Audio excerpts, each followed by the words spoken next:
बिल्कुल। साथ साहब आपका क्या इसके ऊपर है? और वो जो हम बात करते हैं इसराइल वाला पॉइंट, बिल्कुल अमेरिका तो अपनी एक बड़े वो चौधरी की गेम कर रहा है, मगर जो असल बात है वो इसराइल को बताना ज़रूरी था कि कोई है जो रेजिस्ट कर सकता है, और वो फिर उन्होंने रेजिस्टेंस दिखाई भी है ईरान ने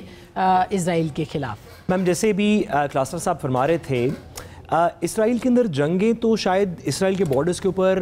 1967 की जो 6 डे वॉर है, जो गमाल अब्दुल नासिर वगैरह इफेक्टिवली वाली जंग थी, जिसमें पैन अरब सारा इकट्ठा लड़ा था, इजिप्ट भी लड़ा था, जॉर्डन भी लड़ा था, बाकी भी मिडल ईस्ट के ममालिक में लड़े थे।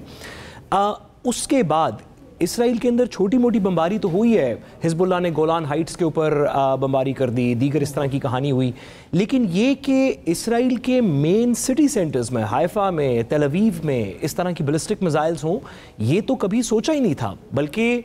एक हवा ये बन चुका था कि अगर किसी ने इसराइल की किसी मेन सिटी के ऊपर पता नहीं बैलिस्टिक मिसाइल चला दिया तो पता खुदा न खास्ता वापसी में इतनी ओवरवेलमिंग फोर्स इस्तेमाल होगी, ख्वाह वो कोई भी मुस्लिम मुल्क हो। इस बात से आधे डरते हुए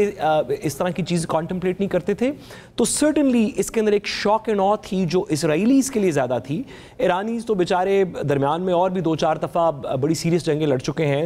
उनकी बैटल हार्डन्ड उनकी एक कौम भी है, उनकी अफवाज भी हैं। दूसरी बात मैम ये पता चली कि शुक्र है कि इस दुनिया के अंदर कुछ लोग ऐसे मौजूद हैं, कुछ कौमें ऐसी मौजूद हैं जो प्रिंसिपल्स पे, मोरालिटी पे, मैं इतना भी कहूँगा रिलीजन पे लड़ने को भी तैयार हैं,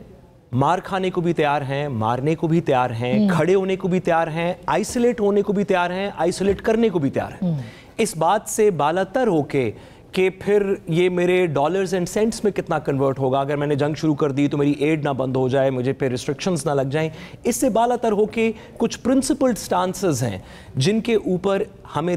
देखा कि ईरान ने एक स्टांस लिया,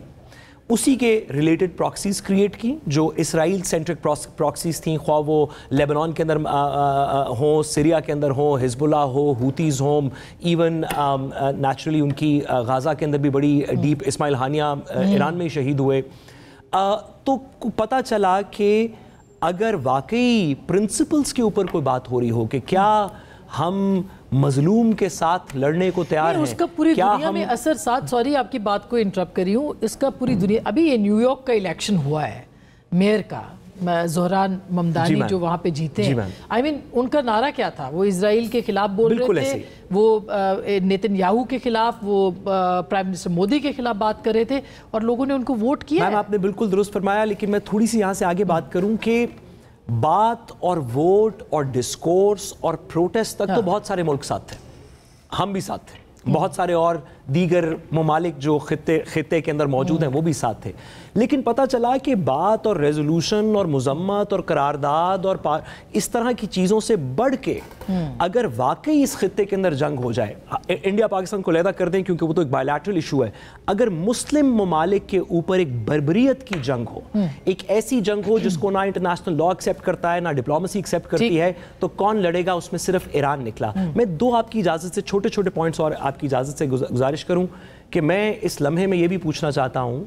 कि वो जो एक फौज बनी थी पूरी इस मिडल ईस्ट की रीजन की, जिसका काम था कि जब भी बर्बरियत होगी किसी मुस्लिम मुल्क के ऊपर, चलें आपने कश्मीर के ऊपर तो आपने लड़ाई नहीं की, हालांकि कश्मीर पे भी उस फौज को साथ थोड़ा सा मोबिलाइज करना चाहिए था, कोई ईरान अफगानिस्तान पे करना चाहिए था। जब इसराइल से जंग हो गई तब तो कम अज कम, और अगर आपने किससे लड़ने के लिए वो फौज क्रिएट की है, पाकिस्तान में के पर्सनल और रिसोर्सेज भी उसमें शामिल हैं, इतने ममालिक ने शामिल किया, उस फौज का क्या काम है, वो किस चीज पे लड़ेगी? सबसे पहला मेरा ये सवाल है। और दूसरी बात और लास्ट बात इसके अंदर कि मैम अब हमें इस बात का इदराक होना चाहिए कि सेकेंड वर्ल्ड वॉर के बाद जो इंटरनेशनल रूल्स बेस्ड ऑर्डर का एक इंटरनेशनल लॉ स्ट्रक्चर क्रिएट हुआ था वो कोलैप्स कर चुका है। उसके नीचे यूएन का एक मुल्क यूएन के दूसरे मुल्क के ऊपर अटैक नहीं करता, उसके ऊपर उसके चार्टर के नीचे नेतन्याहू को इंटरनेशनल कोर्ट ऑफ जस्टिस